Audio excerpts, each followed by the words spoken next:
ప్రియమైన దేవుని బిడ్డలందరికీ యేసుక్రీస్తు వారి శ్రేష్టమైన నామమున మీ అందరికీ శుభములు. Good evening to all.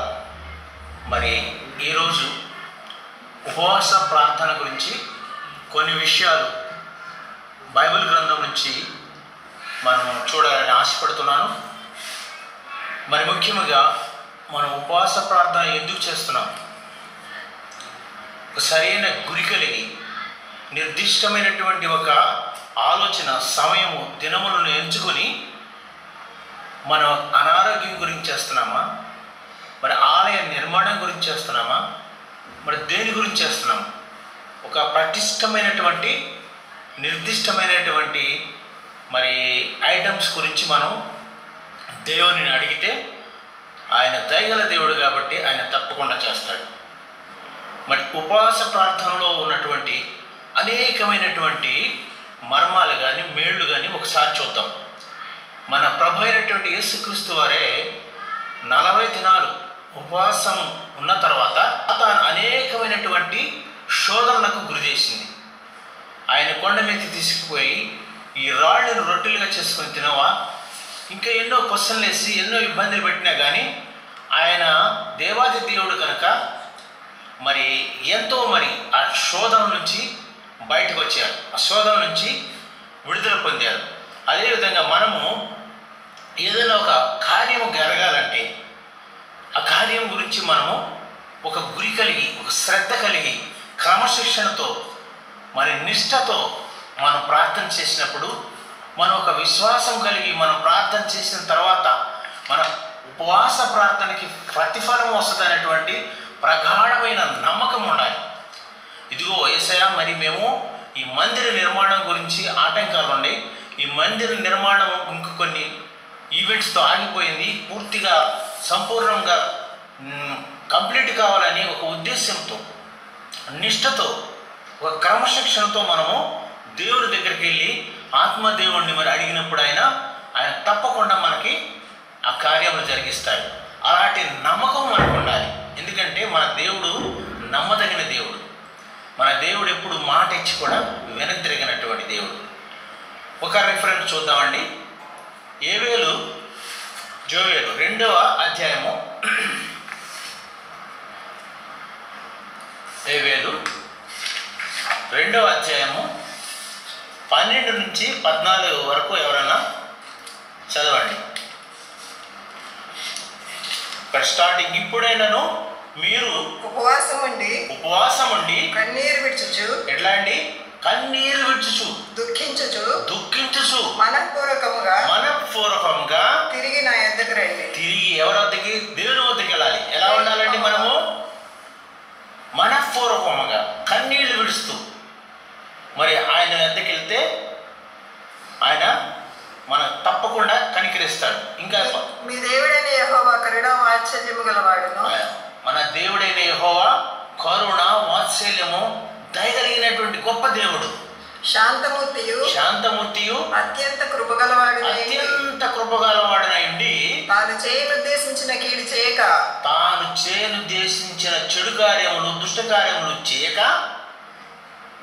పశ్చాత్తాపపడును గనుక నీ వస్త్రములు కాక హృదయములను చింపుకొని. ఏమంటున్నారండి?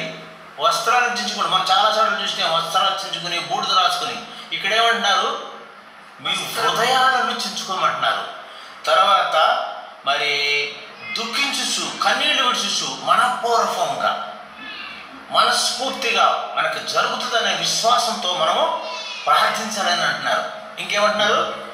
మీ వస్త్రములు కాక మీ హృదయములను చింపుకొని ఆయన తట్టు తిరుగుడు. ఒకవేళ ఆయన మనసు త్రిప్పుకొని పశ్చాత్తాపపడి మీ దేవుడైన యెహోవాకు తగిన నైవేద్యమును పానార్పణమును మీకు దీవెనగా అనుగ్రహించండి.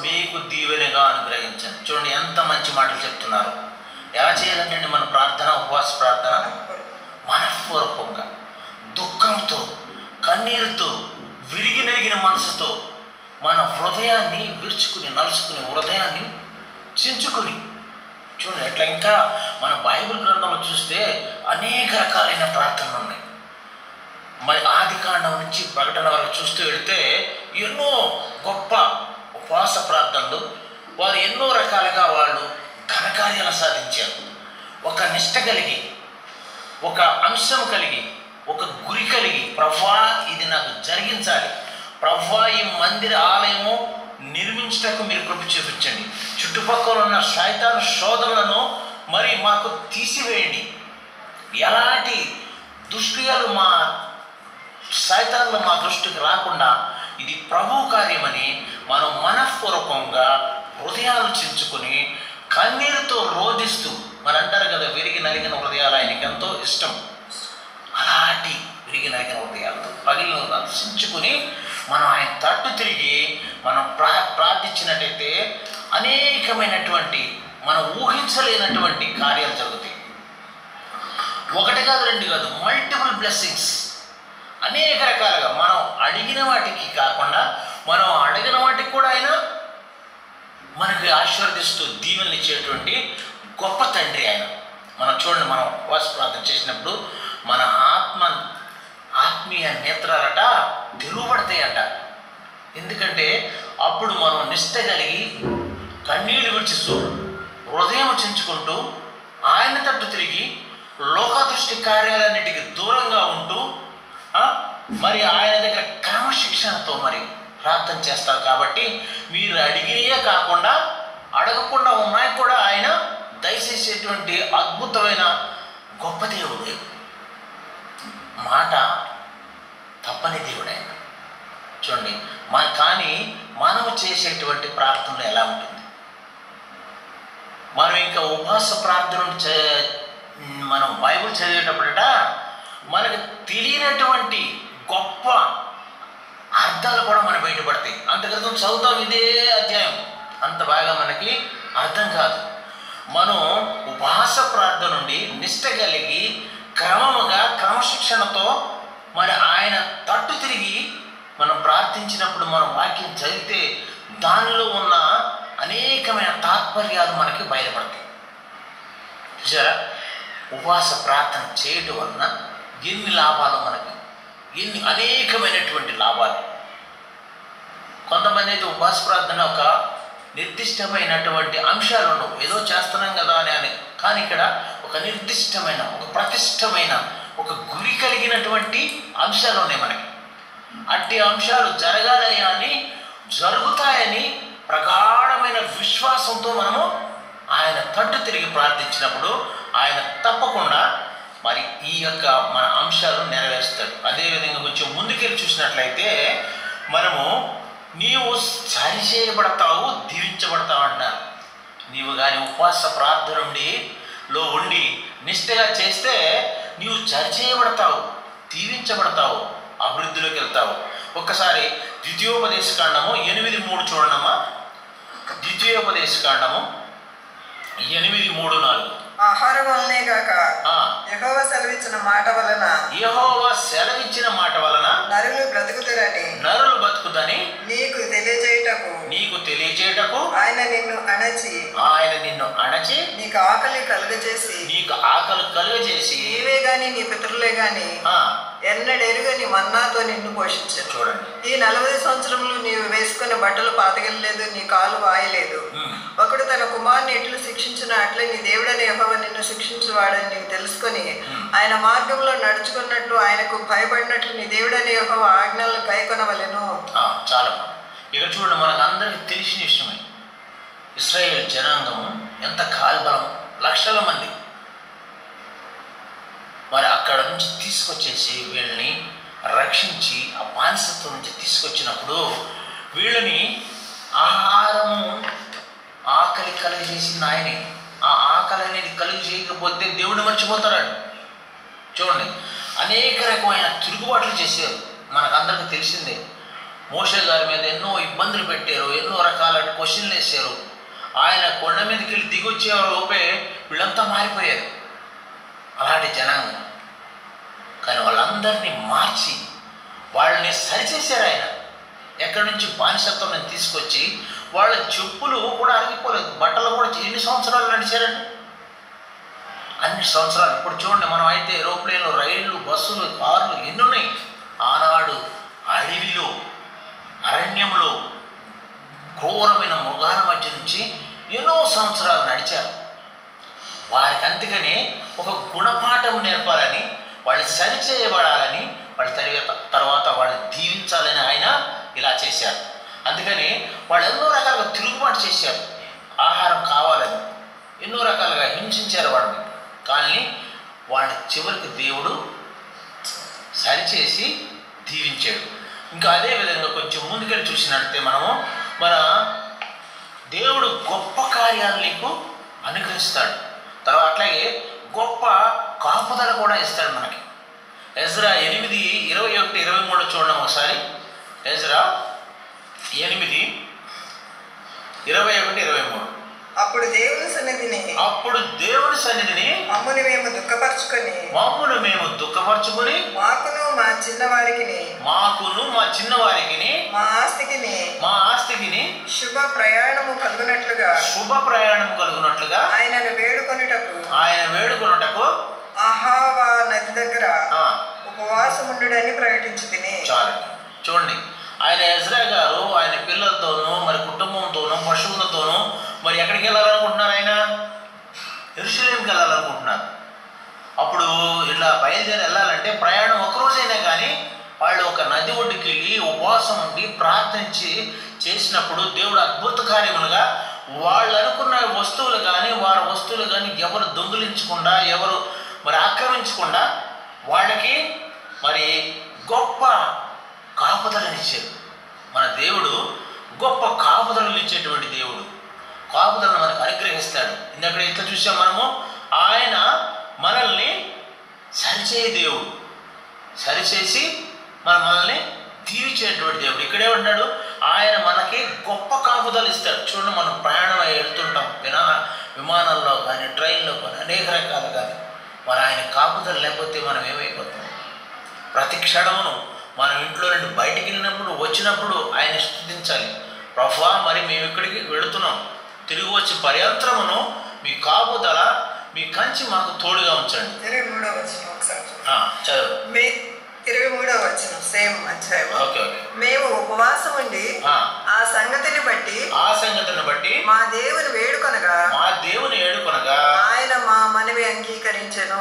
ఆయన చూడండి, మన ఉపవాసం ఉండి ఆయన వేడుకుంటే కన్నీళ్లతో దుఃఖముతో హృదయమును చించుకుని అడిగినట్లయితే మన యొక్క మనవిని అంగీకరించి తగినటువంటి కృపను కలిగినటువంటి ఆశీర్వాదాన్ని మనకి దయచేయి. మన దేవుడు గొప్ప దేవుడు.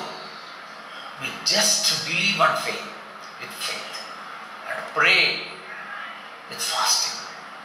మనం ఎన్ని చూడలేదండి, ఉపవాస ప్రార్థన చేస్తూ అనేకమైన అద్భుత కార్యాలు, అనేక గొప్ప కార్యాలు, ఇవి జరగవు అనుకున్నాయి కూడా జరిగినాయి.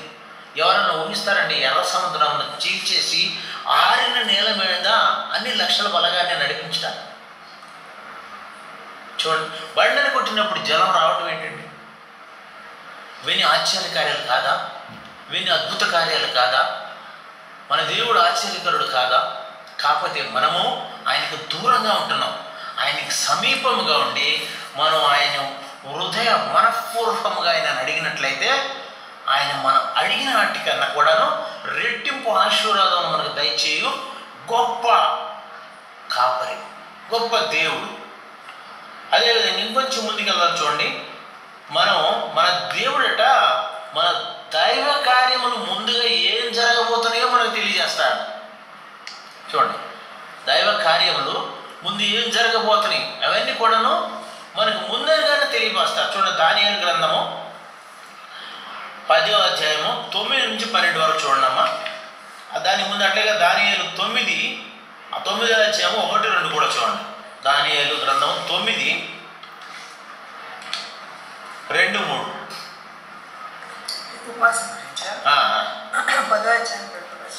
9లో కూడా 10:9-12 వరకు చూడండి.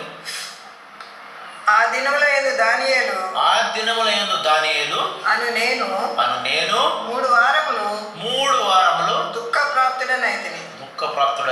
3 వారములు గడిచే వరకు అవును నేను సంతోషంగా భోజనం చేయలేక చూడండి, ఆయన భోజనం చేయకుండా ఉన్నాడు. తర్వాత 9వ వచనం 9వ వచనం. నేను అతని మాటలు వింటిని, అతని మాటలు విని నేను నేలను సాష్టాంగపడి గాఢ నిద్ర పొందిన వాడనైతిని. అప్పుడు ఒకడు చేతితో నన్ను ముట్టి నా మోకాళ్ళను అరచేతులను నేలను మోపి నన్ను నిలవబెట్టి, దానియేలు, నీవు బహుప్రియుడవు కనుక నేను నీ యొద్దకు పంపబడుతుంది. నేను నీ యొద్దకు దేవుడు పంపాడైన దేవదూతను 12 వరకు చూడమ్మా. నీవు లేచి నిలవబడి నేను నీతో చెప్పు మాటలు తెలుసుకొనమని అతడు ఇలా నాతో చెప్పగా నేను వడుకుచూ నిలవబడితిని. చూడండి, ఆయన దానియేలుకి ముందే తెలుసు. ఆయన చూడండి, ఒక రాజుకి కల వస్తుంది, దర్శనం, అది మర్చిపోతాడు ఆయన. కానీ దానియేలు ఎంత గొప్ప అంటే దేవుని యొక్క కృప వలన, దేవునికి అతి సమీపంగా ఉండటం వలన, ఉపవాసం నుండి ప్రార్థన చేయటం వలన మరి జరగబోయే కార్యాలన్నిటి కూడా ఈయన బయలుపరుస్తాడు. అప్పుడు అతడు దానియేలు భయపడకు, నీవు తెలుసుకున్న వాళ్ళేనని నీ మనస్సును అప్పగించి దేవుని ఎదుట నిన్ను తగ్గించుకొని ఆ మొదటి దినం మొదలుకొని నీవు చెప్పిన మాటలు వినబడినవి కనుక నీ మాటలను బట్టి నేను వచ్చింది. చూడండి, దేవుడే దేవదూతను పంపించాడు ఈయన వద్దకి. వచ్చి ఈయనకి అన్ని తెలియపరుస్తాడు. మనకు తెలుసు కదా, దానియేలు గ్రంథం క్లియర్ చదివినప్పుడు ఆయన చూడండి, సింహాలలో బోన్లు వేసినా కానీ సింహాలు ఆయన ఏం చేయలేకపోయాడు. ఆ రాజు కూడా మారిపోయాడు. ఈయన చూసి ఈయన నమ్ముకున్న దేవుడు గొప్పవాడని రాజు ఆ దేశమంతా కూడాను మరి యెహోవా దేవుని సన్నిధి రావడానికి దానియేలు నమ్ముకున్నటువంటి దేవుడు గొప్ప దేవుడని మనం చూడండి. ఉపవాస ప్రార్థన చేసినా కానీ మన ప్రార్థన జీవితాన్ని బట్టి మన ఇరుగు పొరుగు వారు కానీ ఇతరులు కానీ మన ప్రవర్తన, మన నడవడిక, మన గుణగణాలు చూసి మరి ఇతరులు మారాలి. ఇదిగో ఇతనిలో ఏదో గొప్ప మార్పు ఉన్నది, ఈయన ఆరాధించే దేవుడు గొప్పవాడని ఇతరులు తెలుసుకోవాలి. అందరికీ మనం మాదిరికరంగా ఉండాలి. అదేవిధంగా ఇంకొంచెం నేను ఎక్కువ సమయం తీసుకోనండి, ఇంకొక అభిషేకమును ఆత్మాభిషేకమును రెట్టింపు చేసేటువంటి గొప్ప దేవుడు. అది ఎక్కడుందంటే మనకి లూకా 4:14 చూడండి. అప్పుడు యేసు ఆత్మ బలముతో గలిలయకు తిరిగి వెళ్ళెను. చూడండి, ఎప్పుడండి ఇది? ఈయన ఉపవాస ప్రార్థన ఉన్న తర్వాత మనకు ఒకలాంటి బలిష్టమైన ఆత్మబలం వస్తుంది. ఆ ఆత్మబలంతో ముందుకు వెళితే ఈయన యేసుక్రీస్తు వారు చేయబోయే ప్రతి కార్యమును అద్భుత కార్యమే, ప్రతి కార్యము ఆశ్చర్యకార్యమే. ఎందుకంటే ఆయన ఉపవాసం ఉండి తర్వాత ఆయన ఎంతో ఆత్మాభిషేకంతో రెట్టింపు ఆత్మతో ముందుకెళ్ళారు. ఇంకా అదే విధంగా ఆయనను గురించిన సమాచారము ఆ ప్రదేశమంతటా వ్యాపించను. ఆయన అందరి చేత ఘనత నుండి వారి సమాజ మందిరంలో బోధించుచు వచ్చాను. చూడండి, తర్వాత మనం కూడా అంటే సాతాను శోధన నుంచి కూడా మనము జయించగలము. సాతాను బంధకాల నుంచి కూడా చూడండి, అనేకమైనటువంటి సాతాను బంధకాలు, అనేక రకమైన సాతాను ఇక్కట్లు, ఇరుకులు ఉంటాయి. చూడండి, ఇరుగు పొరుగు వాళ్ళు ఇబ్బంది పడుతూ ఉంటారు, మందిరం చుట్టూ ఉన్న వాళ్ళు ఇబ్బంది పడుతుంటారు, మరి ఆలయం కంప్లీట్ కాకుండా చూడాలని చూస్తారు. ఇలాంటి అనేక రకమైన శోధనల నుంచి కూడా మనకి విడుదల కలిగజేసేటువంటి దేవుడు. లూకా 4:1-13 ఉంది. అదేవిధంగా మత్తయి 4:1-10 కూడా ఉంది. ఒకసారి చూడండి, ఇదంతా యేసుక్రీస్తు వారి గురించే ఉంటుంది. అప్పుడు యేసు అపవాది చేత శోధింపబడ్డ ఆత్మ వలన అరణ్యమున కొనుపబడెను. 40 దినములు 40 రాత్రులు ఉపవాసం ఉన్న పిమ్మట ఆయన ఆకలి కొనగా ఆ శోధకుడు ఆయన ఎద్దకు వచ్చి, నీవు దేవుని కుమారుడు అయితే ఈ రాళ్ళ రొట్టెలగినట్లు ఆజ్ఞాపించమనెను. అందుకైనా మనుషులు రొట్టె వల్ల మాత్రం కాదు కానీ దేవుని నోటి నుండి వచ్చు ప్రతి మాట వల్ల జీవించడం రాయబడి ఉన్నదనేను. చూడండి, దేవుని నోట నుండి వచ్చు ప్రతి మాట వలన కూడా చూడండి, యేసుక్రీస్తు వారిని అనేక రకాలైన శోధనలు పెట్టాడు సైతాన్. ఆ శోధనలన్నింటినీ అధిగమించి జయమును సాధించి ముందుకు వచ్చినటువంటి గొప్ప దేవుడు. మన గొప్ప దేవుడు ఏం చేస్తాడంటే సాధారణ శోధనలు జయించేటువంటి శక్తిని ఇచ్చేటువంటి కృప కలిగినటువంటి గొప్ప దేవుడు. అలాంటి దేవుడిని మనము ఆరాధిస్తున్నాం. అదేవిధంగా దూరమైనటువంటి దైవ దేవులు నీకు సమీపముగా ఇవ్వగలిగినటువంటి గొప్ప దేవుడు. ఎక్కడో దూరం అయిపోయినాయి దైవ దేవుళ్ళు, మీరు దూరంగా ఉన్నారు, దేవుని మర్చిపోయి ఉన్నారు, కానీ అలాంటివి కూడా మీకు సమీపంగా ఇవ్వగలిగినటువంటి గొప్ప దేవుడు మన దేవుడు. ఒకసారి చూడండి, హిజ్కియా గురించి ఉంటుంది. హిజ్కియా రోగంతో బాధపడుతూ మరణ స్థాయిలో ఉన్నప్పుడు ఆయన కూడా 15 సంవత్సరాలు ఆయనకి జీవితము. మరి 2వ రాజులు 20వ అధ్యాయం చూడమ్మా. హిజ్కియా మరి రోగంతో బాధపడుతున్నప్పుడు ఆ దూరమైనటువంటి దేవుని దీవెనలు ఆయనకు సమీపముగా చేయగలిగినటువంటి అద్భుతమైనటువంటి ఆశ్చర్యకరమైనటువంటి మన గొప్ప దేవుడు. ఒక్కసారి చూడమ్మా 2వ రాజులు. ఆ దినములలో హిజ్కియాకు మరణకరమైనటువంటి రోగము కలుగగా ఆమోసు కుమారుడైన ప్రవక్త అయిన యెషయా అతని యొద్దకు వచ్చి నీవు మరణమవుతున్నావు, బ్రతకవు గనుక నీవు నీ ఇల్లు చక్క పెట్టుకోనని యెహోవా సెలవిస్తున్నాడని చెప్పగా అతడు తన ముఖము గోడ తట్టు తిప్పుకొని, యెహోవా యథార్థవంతుడనైన సత్యంతో నీ సన్నిధిని నేనెట్లు నడుచుకుంటున్నాను, నీ దృష్టికి అనుకూలముగా సమస్తమును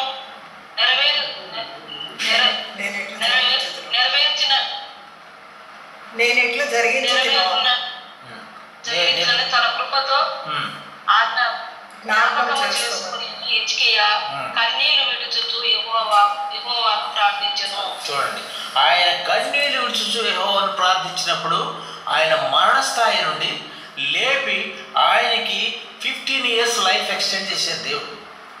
చూడండి, దూరమైనటువంటి దైవ దీవెనలు మనకు అతి సమీపంగా తీసుకురాగలిగినటువంటి గొప్ప దేవుడు. నీవు కన్నీళ్ళతో ప్రార్థన చేస్తున్నావా? హృదయం చించుకుని విరిగి నలిగిన హృదయంతో మరి ఆయన అడుగుతున్నావా? రోధించి మరి ఎంతో మరి ఘోరమైనటువంటి మరి ప్రార్థన చేస్తున్నావా? ఎక్కడుందో మన కన్నీటి ప్రార్థన? ఎంతవరకు మనం కన్నీటి ప్రార్థన చేస్తున్నాం? ఉపవాసం అని ఉంటాం కానీ ఈ దినాల్లో ఉపవాసం ఉంటే రకరకాలైనటువంటి భయంకరమైనటువంటి ఇంకా చిరుతిళ్ళతో వారు తింటుంటారు. ఉపవాస ప్రార్థన అంటే నాకు డిగ్రీ అయిన తర్వాత కొన్నాళ్ళు నేను ప్రైవేట్ ఇండస్ట్రీస్లో పనిచేశాను. గవర్నమెంట్ జాబ్ రావాలి ప్రభు అని మా ఆంటీ గారు చెప్పారు. బాబు, మీరు ఉపవాసం ఉండి ప్రార్థన చేయట్లేదు, ఉపవాసం ఉండి ఒక 3 దినాలు ప్రార్థన చేయండి అయ్యా, మీకు మంచి జాబ్ వస్తుంది అని చెప్పారు. మేము నవ్వుకున్నాం, ఏంటి ఉపవాసం ఉండి ప్రార్థన చేస్తే గవర్నమెంట్ జాబ్ ఎక్కడి నుంచి వస్తుందని. కానీ ఎప్పుడూ 2 సంవత్సరాల క్రితం నేను అప్లై చేశాను రైల్వే. అలాగే 3 దినాలు ఉపవాసం ఉండి ప్రార్థన చేసిన తర్వాత ఒక రోజు మరి మాకు టెలిగ్రామ్ వచ్చి తీసుకొచ్చారు.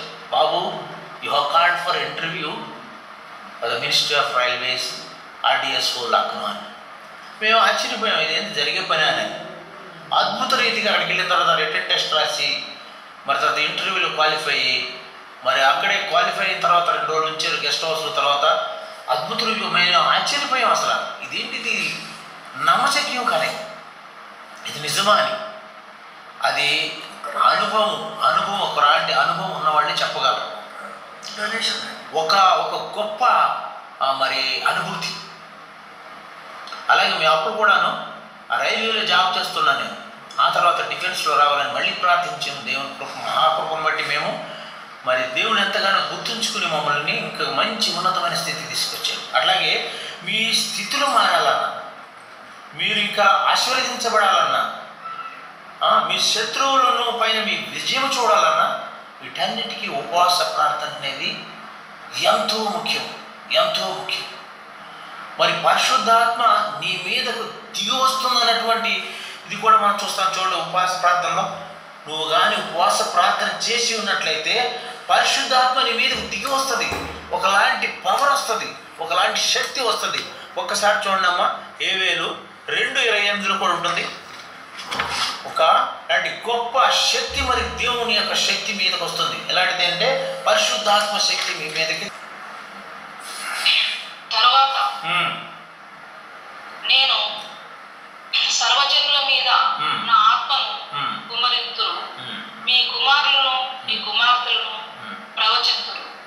ప్రవచనములు చెప్పుదురు, మీ ముసలి వారు కలలు కందురు, మీ యవనులు దర్శనములు చూసురు.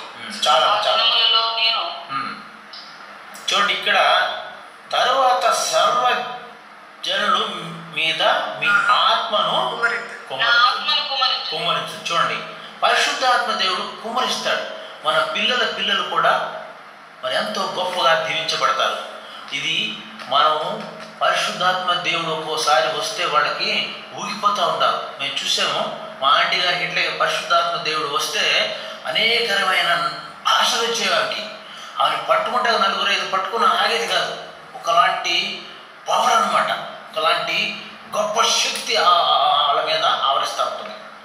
అలాగే కొంచెం ముందుకెళ్తే మనము మన దేవుడు దిద్దుబాటు కలిగి శిక్ష నుంచి తొలగించేటువంటి గొప్ప దేవుడు. నువ్వేమైనా తప్పు చేస్తే ఆ దిద్దుబాటు చేసి ఆ శిక్ష నుంచి తొలగించి నిన్ను ఆశీర్వదించి అద్భుత కార్యాలు చేసేటువంటి గొప్ప దేవుడు.